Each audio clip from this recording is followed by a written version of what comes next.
Okay, today we're going to start forces. Woo! So we're going to talk about what is the force. Well, the force is what surrounds us, and it also is a push or pull on an object. Ta-da! Yeah, I know it's pretty ambiguous. Now, this push or pull could come from a variety of things. So let's talk about that, because there are two kinds of forces. There's something called a field force and something called a contact force. Let's do the easy one first. What's a contact force? A force from contact. Ta-da! As opposed to a field force, which can be applied over a distance. Ta-da! So basically this one is your melee force and this is your ranged force, okay? So it's different classes. Anyways, let's think of some examples of contact forces. An example of this would be a push. You have to touch something to push it. Another example, more obvious, is friction. We're not going to talk about friction until next week, but you have to be touching. If you rub your hands together without touching them, you don't have friction, really. Okay, let's think about some field forces. Field force number one that might be getting you down is gravity. Believe it or not, if you jump, you will come back down, and that is in part because of gravity. Now, gravity can be applied to even if you're not touching the planet. Likewise, other similar things are magnetic force, and electrical force. Magnetic force is using like your compass. The magnetic field of the Earth pushes the little needle to point north. Electrical force is similar, it's just using positive and negative charges instead of north and south magnets. They work almost the same way, but that's going to be at the end of the year if we ever get there.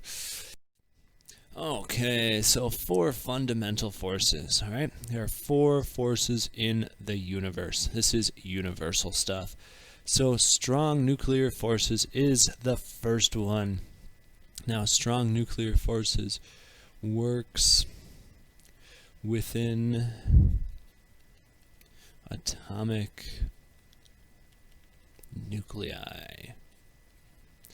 Alright, so basically if you think about an atom, right, you've got your nucleus, which is full of protons and neutrons, and then you've got electrons on the outside. Something like this.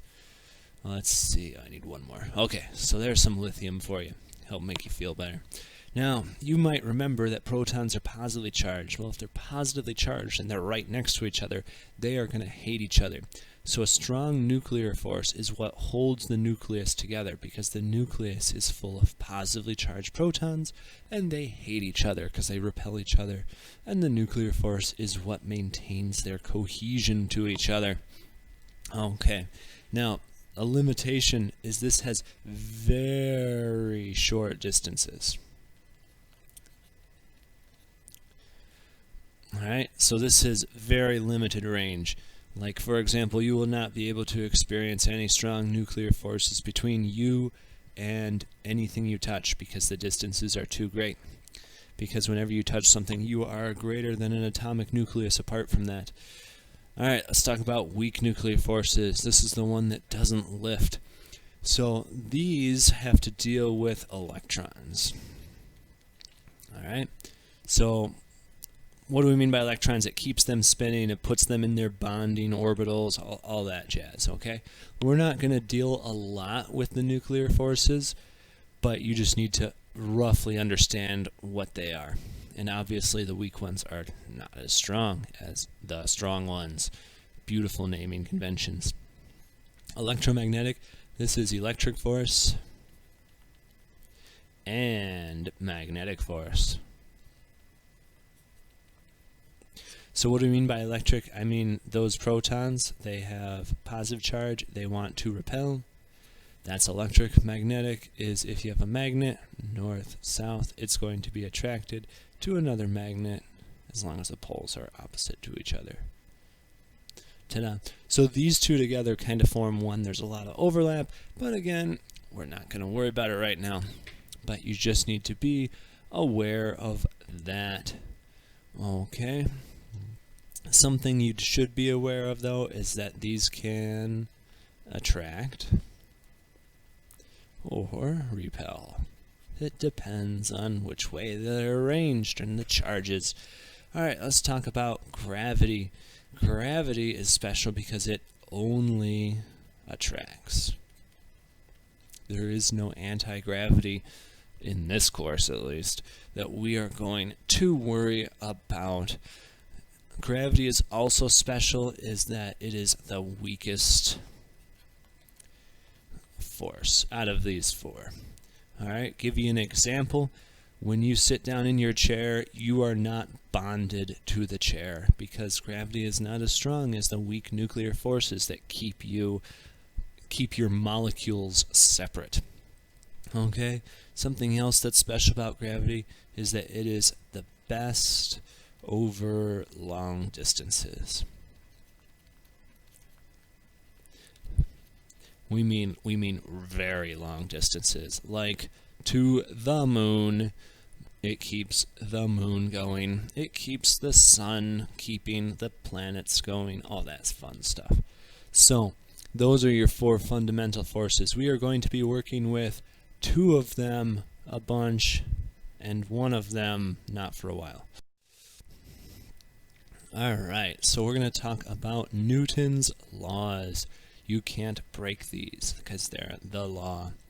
The first law, there are three of them, is talking about inertia. I know you've heard this before, but we're going to put it under our belt and move on to the second one real quick.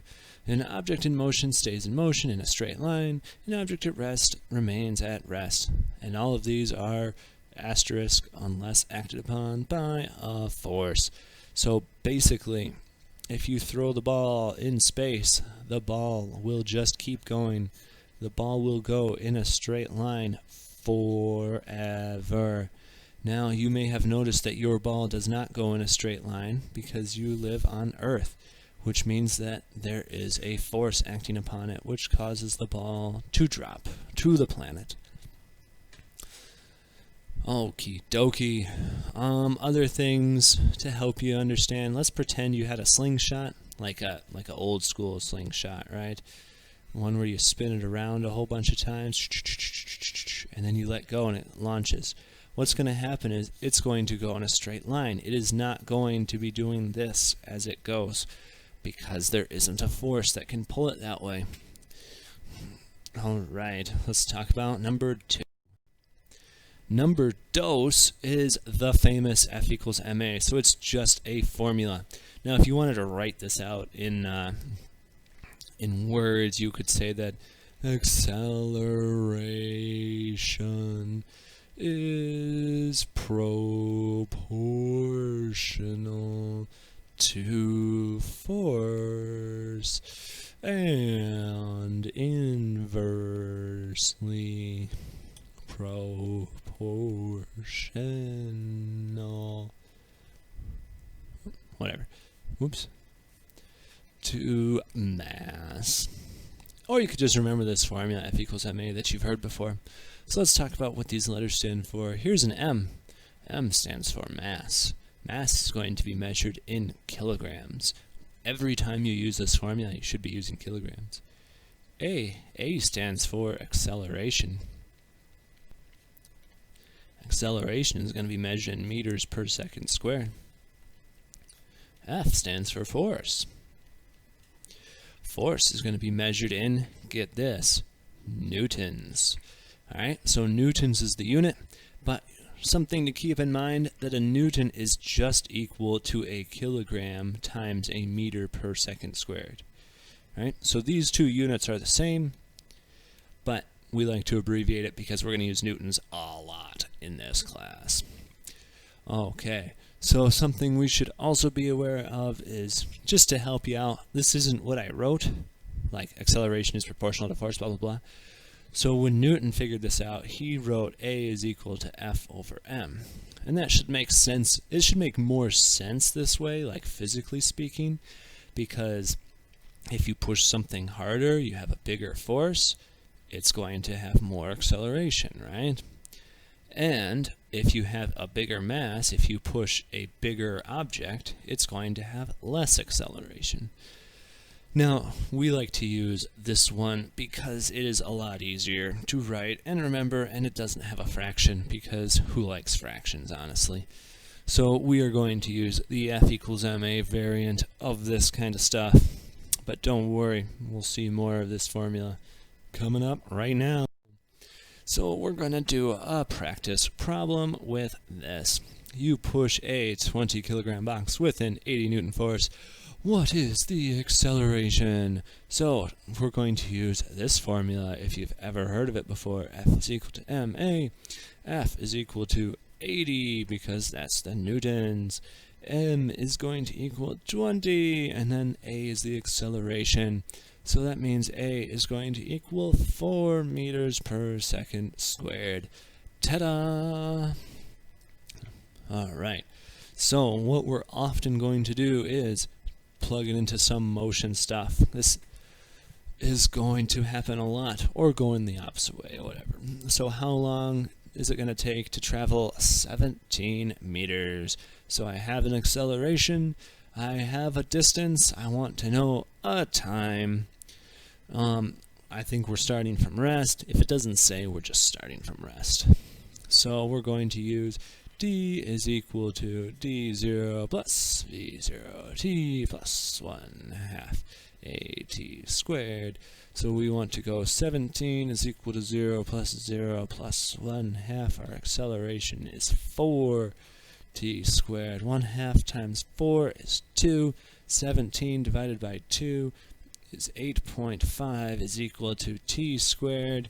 So we got to square root that, and we are going to get, just under 3, so 2.9. That's how long it will take. Ta-da! So something to keep in mind is you are very often going to combine your F equals ma with your motion stuff from before. Your F equals ma is going to be important because this is going to be what links motion and force. Okay, so we're going to be dealing with forces a ton through the rest of this class. And whenever we're talking about forces, but we want to switch to talking about motion, you have to use F equals ma, basically. Alright, so that's going to be how it is. Okay, we got some stuff for you here. Good luck, have fun.